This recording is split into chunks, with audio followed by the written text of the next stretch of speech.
सहारनपुर में मोहिनी अपनी सास वंदना के साथ रहा करती थी। मोहिनी एक बेहद ही बेवकूफ किस्म की लड़की थी, या यूं कहें कि शादी होने के बाद भी मोहिनी के अंदर बचपना था। ऐसे ही एक दिन मोहिनी अपनी सास के साथ पानी भरने के लिए कुएं पर जाती है और लोगों को रस्सी के जरिए कुएं से पानी खींचता देखकर मोहिनी अपनी सास से सवाल करती है। माँ जी, एक बात पूछो क्या? नहीं बहू, अभी तो कुछ मत पूछ, क्योंकि मैं नहीं चाहती कि तू अपना मुंह यहाँ खोले। पर माँ जी, मेरे जहन में एक सवाल पनप रहा है, उसका क्या? उसको अभी अपने जहन में दबा कर रख दे। जब घर चलेंगे तब तू मुझसे वो सवाल पूछ लेना, पर फिलहाल अपना मुंह बंद रख और मुझे पानी भरने दे। दोनों सास बहू आपस में बातें कर रही थी कि तभी वहाँ पर एक औरत आती है और मोहिनी की इतनी बातें सुनकर वो मोहिनी के पास जाती है। क्या हो गया बहू, तू अपनी सास को इतना क्यों परेशान कर रही है?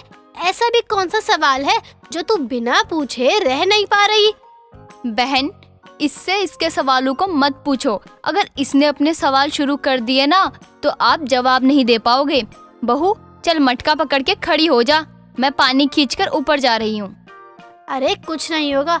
बहू तू बता, तू क्या पूछ रही थी? आंटी जी, हम कुएं के पानी को बाल्टी से भरते हैं। अगर हम पानी बाल्टी से भरते हैं तो इस रस्सी का कुएं में क्या काम?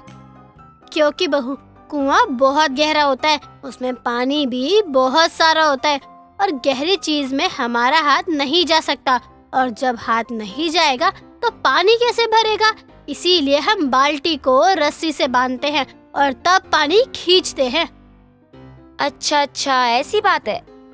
हाँ, ऐसी ही बात है। अब इधर मटका पकड़। अपनी सास की बात सुनकर मोहिनी मटके को पकड़ती है और पानी भरवाने में मदद करती है, पर उस औरत की बात मोहिनी के दिमाग में अभी भी चल रही थी। कुआं गहरा है और गहरी चीज में हमारा हाथ नहीं जा सकता, इसीलिए हम रस्सी का उपयोग करते हैं। आज के बाद अगर कोई भी भारी चीज हुई तो मैं उसको रस्सी से खींचकर ऊपर ले आऊंगी।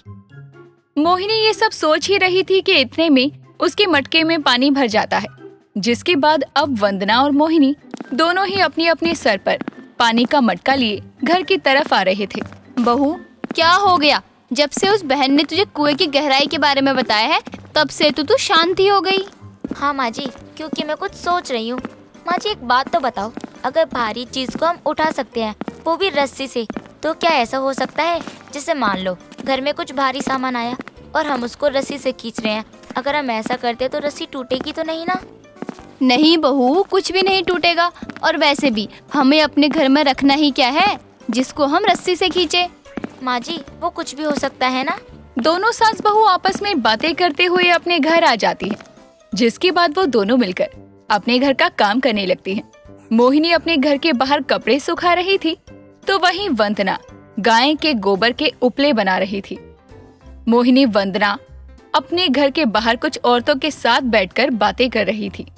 तभी वहाँ की लाइट चली जाती है और जैसे ही लाइट जाती है वैसे ही मोहिनी बोलती है। माँ जी, खाना क्या बनाना है? बहू, एक बात बता, तुझे अब तक खाने का ख्याल नहीं आ रहा था? जो लाइट जाते ही तू मुझसे खाने के बारे में पूछ रही है? माँ जी, अंधेरे में काम करने का मजा ही अलग होता है। अब बताओ भी कि खाना क्या बनेगा? तुझे जो बनाना है बना ले, क्योंकि रोहित तो है नहीं घर पर। लेकिन फिलहाल तू मेरा दिमाग मत खराब कर। अपनी सास की बात सुनकर मोहिनी वहाँ से चली जाती है और लालटेन जलाकर खाना बनाने लगती है। आज वंदना की तबीयत खराब थी, इसीलिए वो कपड़ों को लेकर धोबी घाट पर जाती है, जहाँ वो लोगों को डिटर्जेंट से कपड़ों को धोते देखती है। अरे क्या हो गया बिटिया? मैं कब से देख रहा हूँ तुम नहर में लोगों को कपड़े धोते हुए देखते जा रही हो। तुमको भी कपड़े देने हैं का?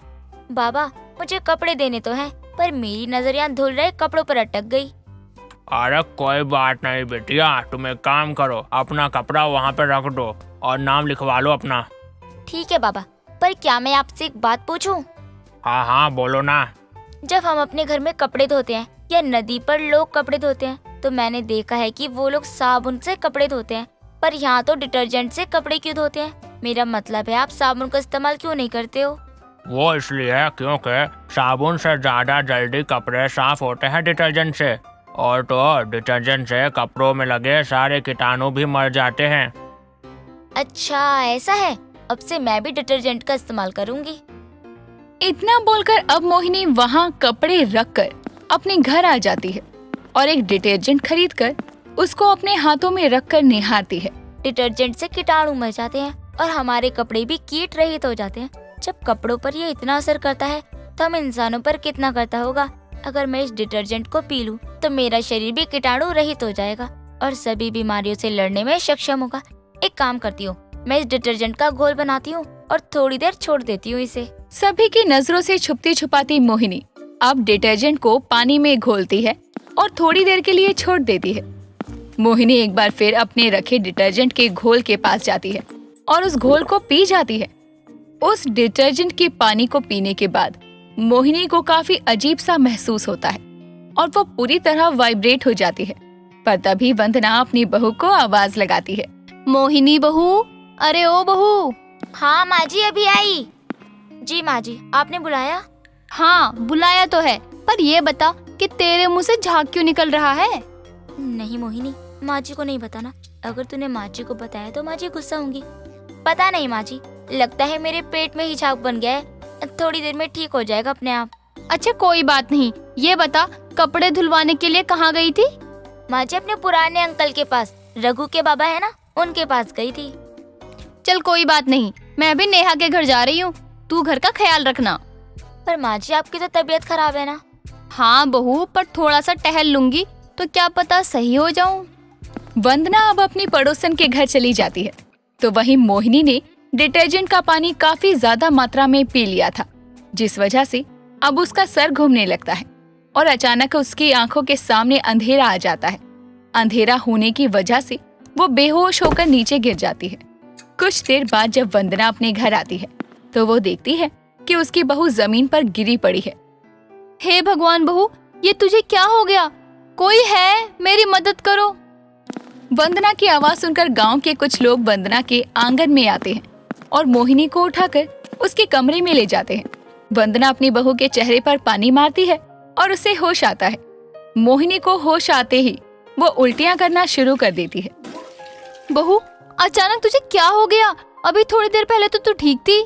माँ जी, वो ना मैंने डिटर्जेंट का पानी पी लिया था, अब मुझे ऐसा ही हो रहा है जब से। पर क्यों? मोहिनी अब अपनी सास को सब कुछ बताती है। उसकी बात सुनकर जहाँ गांव के सब लोग हंस रहे थे तो वहीं वंदना अपनी बहू को समझाती है। बहू, इससे शरीर के कीटाणु मरते नहीं हैं, बल्कि ये शरीर को कमजोर कर देते हैं और उल्टी की प्रक्रिया शुरू कर देते हैं। माँ जी, मुझे इस बारे में कुछ भी पता नहीं था, लेकिन अब मैं जान गई हूँ, इसीलिए अब से मैं डिटर्जेंट का पानी कभी नहीं पीऊंगी। आज मोहिनी के साथ जो घटना घटी उससे उसे सबक मिलता है कि इंसान का खान पान हमेशा से अलग रहा है और अलग ही रहेगा।